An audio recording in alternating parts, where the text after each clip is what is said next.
A Poisonous Tea Party. Chapter 1. The Bitter Brew. Detective Jane Parsons was vacationing in the idyllic village of Willowbrook when she hears of the poisoning of Lady Abigail Harrington during a seemingly innocent tea party. As she arrives at Lady Harrington's grand estate, adorned with blossoming gardens, she sees the local inspector. "Hello, Inspector. I am Detective Jane Parsons." "Oh yes, Miss Parsons. We have heard of you from the yard." "I came here after I heard of the murder." "Not much to it," said the inspector. "Lady was having tea when she just slumped over and died. The two people who were having tea with her are also our primary suspects, Lady Abigail's estranged sister, Miss Emily Fairfax, and the local apothecary, Mr. Percival Blackwood. We have already questioned them and the kitchen staff. Once we get the results of the post-mortem, we might be able to get to the bottom of it." "I hope you wouldn't mind if I interviewed Miss Emily Fairfax and Mr. Blackwood." "No, not at all," said the inspector. "Good luck." Chapter 2. Tangled Ties. Jane decided to start her investigation by first interviewing the cook. Experience had taught her that the house help often knew more than we thought. The cook, Mrs. Appleby, said mournfully, "This is so very sad, Miss Parsons. Lady Harrington was such a good employer." "Tell me," said Jane, "what happened that day at tea?" "Oh, nothing out of the ordinary, ma'am. I had made the tea and put it on the table outside the kitchen, and then the parlour maid, Sandra, took it out to the garden where everyone was sitting. This was how we did it every day." "What do you think of Miss Emily Fairfax and Mr. Blackwood?" asked Jane. "I have been working here for 10 years, miss, and in these 10 years, this is the first time I have seen Miss Fairfax. It appears the two sisters were estranged, and even when Lady Harrington tried to patch up the relationship, Miss Fairfax never wanted to."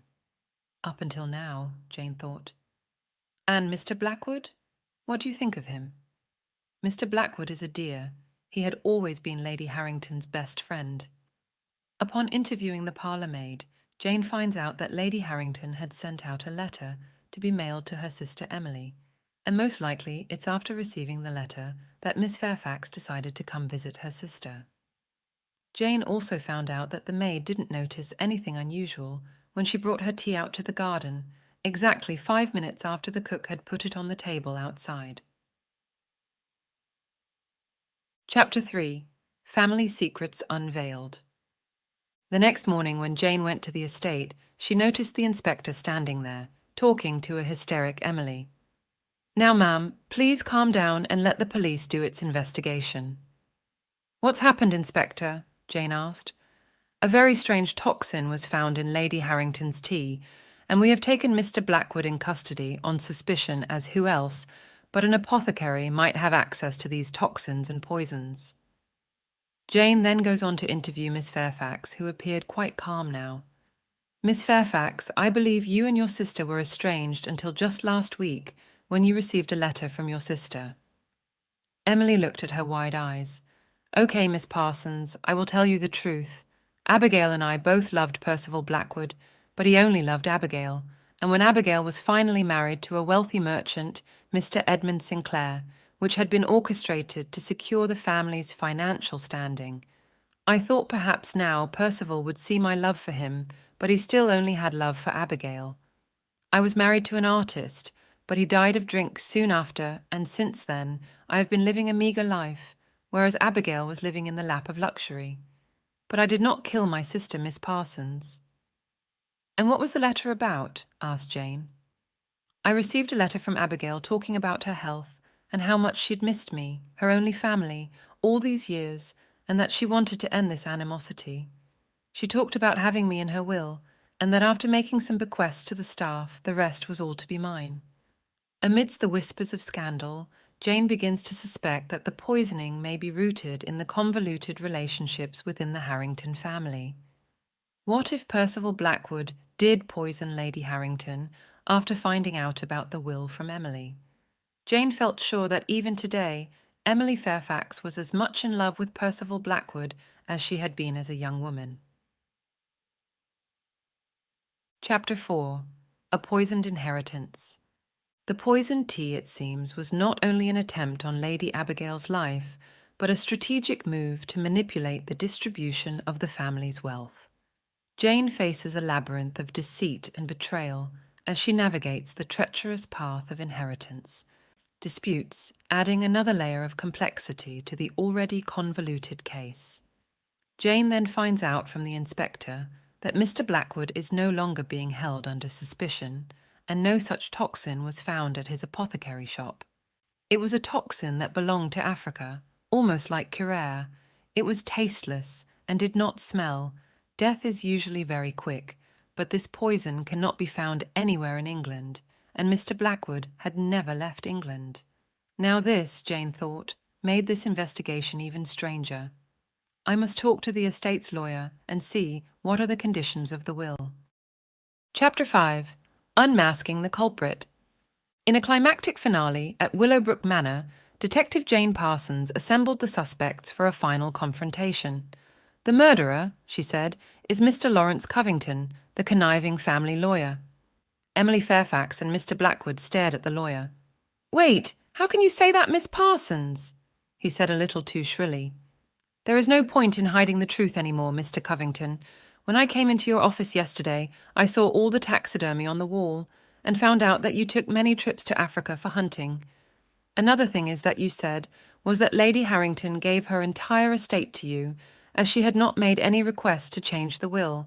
But we have proof that just last week she had sent a letter to her sister, telling her that family was family, and she would be the sole inheritor of her estate. Perhaps you should come out clean now, Mr. Covington. Hiding the truth anymore will not help you." Finally, Lawrence Covington broke down. "Yes, it was me. I felt betrayed by Lady Harrington.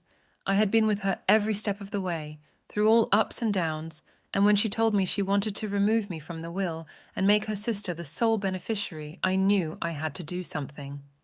"So you killed her?" Emily shouted. "Yes, I did. I had a small vial of a poison from Africa. That fateful day I was supposed to come over for tea as well. The new will was going to be presented to Emily, but I made some excuse and declined the invitation. I said I would be at the manor the next morning with the updated will." "When did you mix the poison in the tea?" Jane asked. "Ah, that was easy. I knew the tea routine very well. The cook usually put it on the table outside the kitchen, and after it was allowed to steep for 5 minutes, the maid usually brought it out to the garden. I waited for my window of opportunity, and as soon as the tea was put out on the table, I came out through the second side door and put a few drops of the poison in Abigail's tea." "How did you know it was the right cup?" Jane asked. "Abigail always had her cup with her monogram on it, so that was not too hard." The police inspector and constable then came in and arrested the lawyer. "Good work, Miss Parsons," said the inspector with a friendly wave. Jane returned to her aunt's house in the village, ready to spend a few days with much-needed rest and relaxation. Symphony of Murder and Other Stories, featuring Detective Jane Parsons. Symphony of Murder. Chapter 1. A Mysterious Melody. In the heart of Old England, nestled amidst the rolling hills, stood the prestigious Rosewood Music Academy. With its ivy-covered walls and echoes of classical melodies, the academy was a sanctuary for budding musicians. However, the harmony was shattered one fateful evening when renowned violinist Victoria Hastings was found lifeless in the practice room, her Stradivarius violin lying beside her. The room itself bore witness to the chaos that had transpired. Sheet music scattered on the floor, a broken metronome, and the lingering scent of aged wood and rosin painted a macabre scene. The Dean of the Music Academy asked Detective Jane Parsons to look into this tragedy and be discreet, as he did not want the Academy's reputation to tarnish. The Academy staff and students, clad in sombre attire, gathered in small groups, exchanging whispers that hung in the air like a ghostly lament. The music, usually a source of inspiration and joy, now seemed to mourn the passing of one of its own. Jane approached the crime scene with a meticulous eye, taking in every detail. The violin, now silent, had likely played its final notes in a performance cut short by an unseen assailant. As she examined the body, the detective noted the fine details, the calloused fingers that once danced effortlessly on the strings, now frozen in an eternal pause. The Academy's director, a dignified man with silver hair and a deep reverence for the arts, led Jane to a secluded corner. His eyes betrayed a mixture of grief and confusion, as if the very essence of the Academy had been tarnished by the tragedy. He spoke of Victoria's unparalleled talent, her dedication to her craft, and the impact she had on the lives of those around her. "I cannot think of anyone who want to murder her," the director said. "And she had no rivalry with any of the other musicians here?" Jane asked. "Victoria was such a talented musician, and I am sure there must have been petty jealousies. But murder? No, Miss Parsons, I can't think of anyone here who would do that." Jane absorbed every word, thinking to herself, but still someone did murder Victoria Hastings. The investigation had just begun, and as she decided to look beneath the layers of the seemingly harmonious world of Rosewood Music Academy, she couldn't shake the feeling there was definitely here that was more than meets the eye. Chapter 2. Discordant Suspects. After a little bit of rifling around, Jane found out that there were two people who had the motive to remove Victoria from out of their way. First on her list was Cecilia Sinclair, an exceptionally talented cellist known for her fiery performances. The Academy's practice rooms, normally sanctuaries of solitude for musicians to hone their craft, had become chambers of suspicion. Jane found Cecilia practicing in one of them, her fingers deftly dancing across the cello strings, her face a mix of concentration and intensity.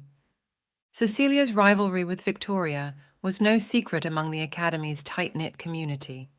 Both women had soared to prominence, but Victoria's ascent had cast a long shadow over Cecilia's accomplishments. As Jane questioned her, Cecilia's frustration and envy became palpable. She spoke of stolen opportunities, lost accolades, and the relentless pressure to match Victoria's virtuosity. "Yes, I despise Victoria, but it was only a professional rivalry, but I did not kill her." The detective sensed a deep-seated resentment, but as she probed further, she uncovered an unexpected layer. Cecilia revealed a strained relationship with her family, financial struggles that added a discordant note to her pursuit of musical glory. Could these struggles have fueled a desperate act to eliminate her competition? Next in Jane's lineup was Professor Richard Thornfield, a distinguished mentor at the Academy. His office, adorned with framed concert posters and shelves filled with musical scores, exuded an air of intellectual refinement. Jane observed him carefully, noting the slight tremor in his hands as he poured a cup of tea, a subtle sign of anxiety. Professor Thornfield's connection to Victoria ran deep. He had been her mentor, guiding her through the intricacies of classical music. Yet, beneath the facade of academic camaraderie, Jane sensed an undercurrent of tension. The professor had much to lose, a scandal involving academic misconduct that could tarnish his reputation and bring disgrace to the Academy. At one time, perhaps the professor had been in love with Victoria, but that was long gone, and he insisted that they only had a purely professional relationship.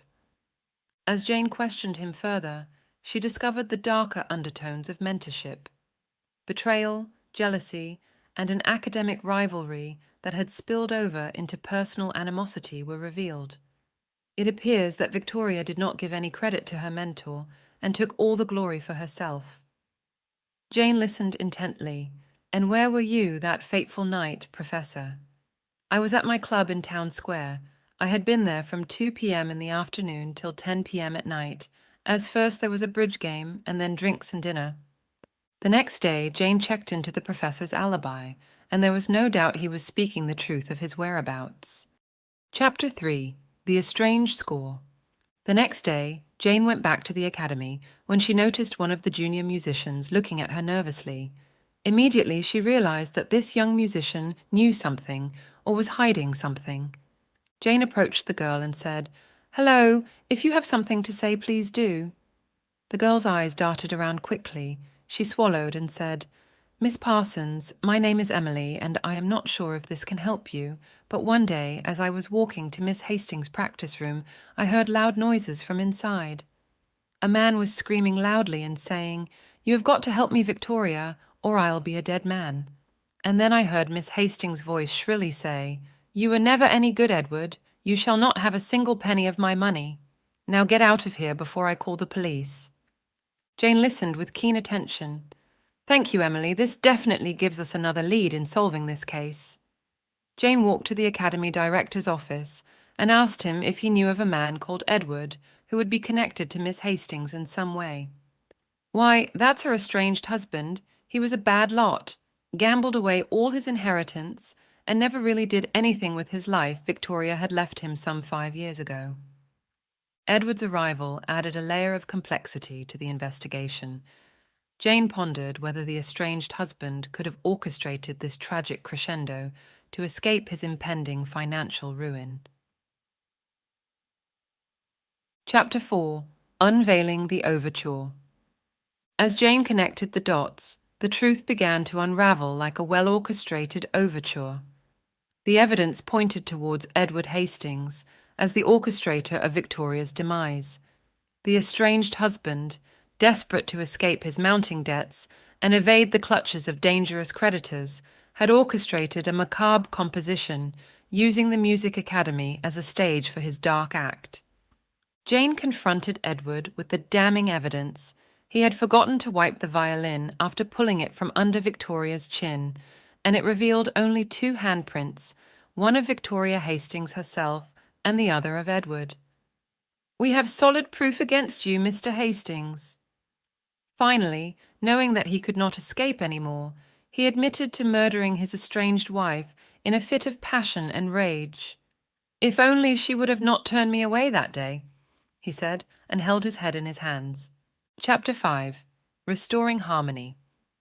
After the matter was reported and Edward was locked away behind bars, the halls of Rosewood Music Academy gradually regained their serenity.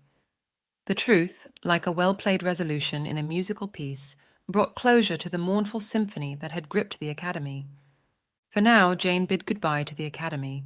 Little did she know that the next adventure awaited her, just around the corner. The Clockwork Conspiracy.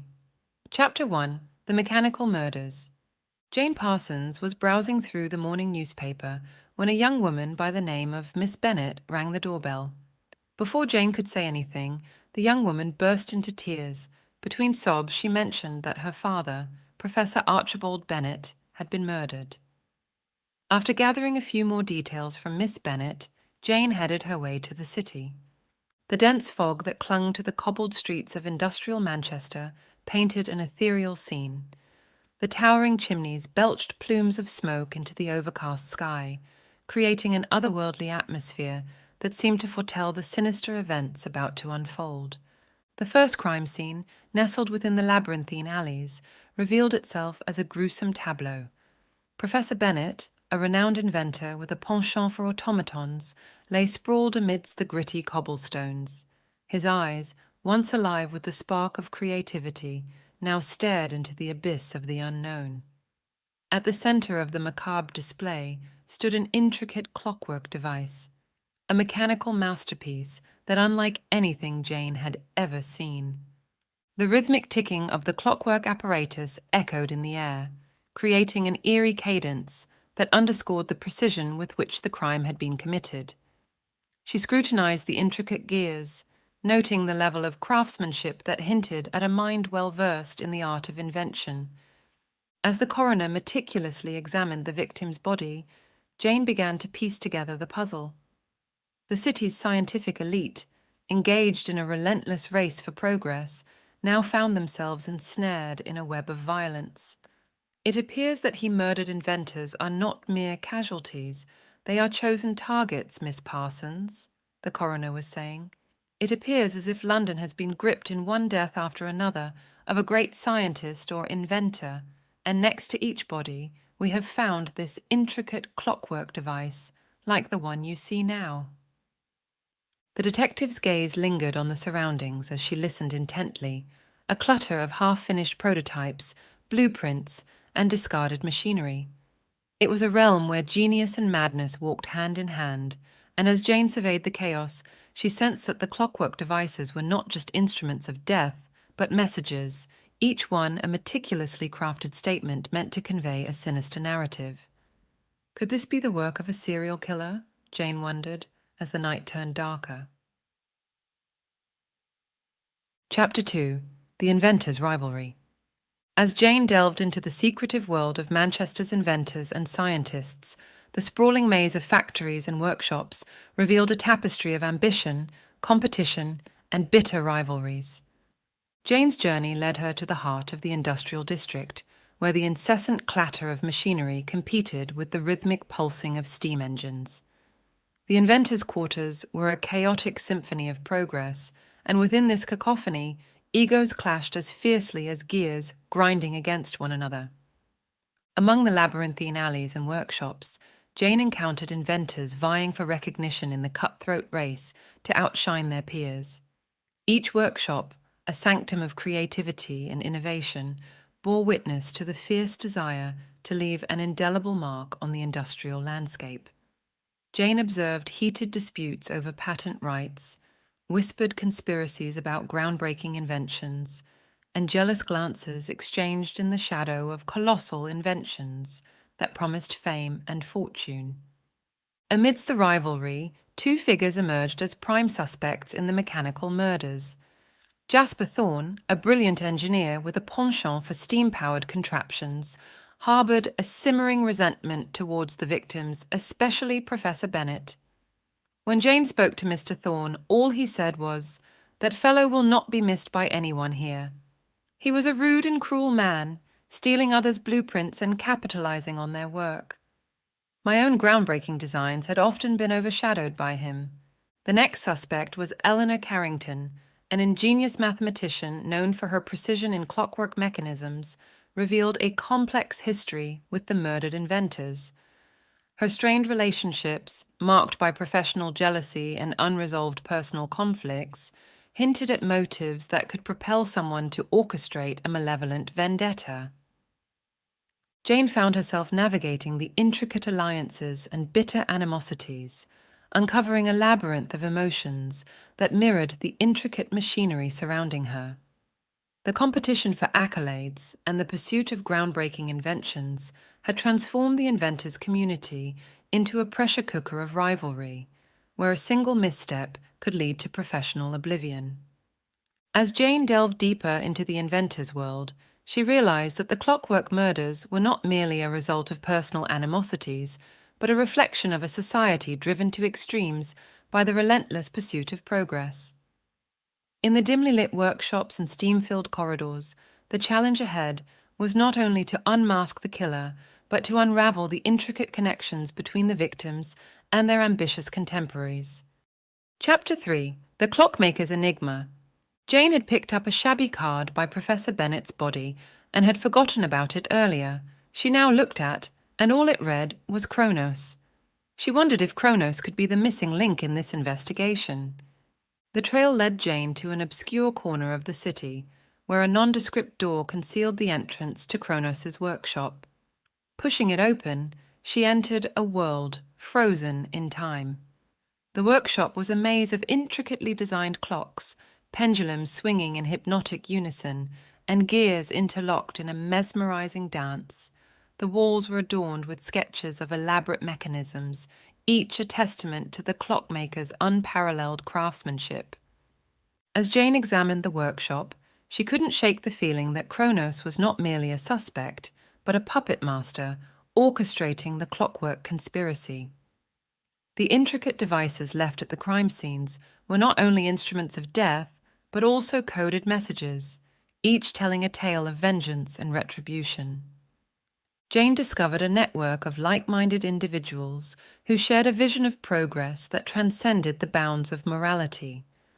The society, known as the Temporal Engineers, believed in manipulating time itself for the betterment of mankind. Kronos, a revered figure among them, had taken it upon himself to eliminate those in the society that they did not deem worthy of progress.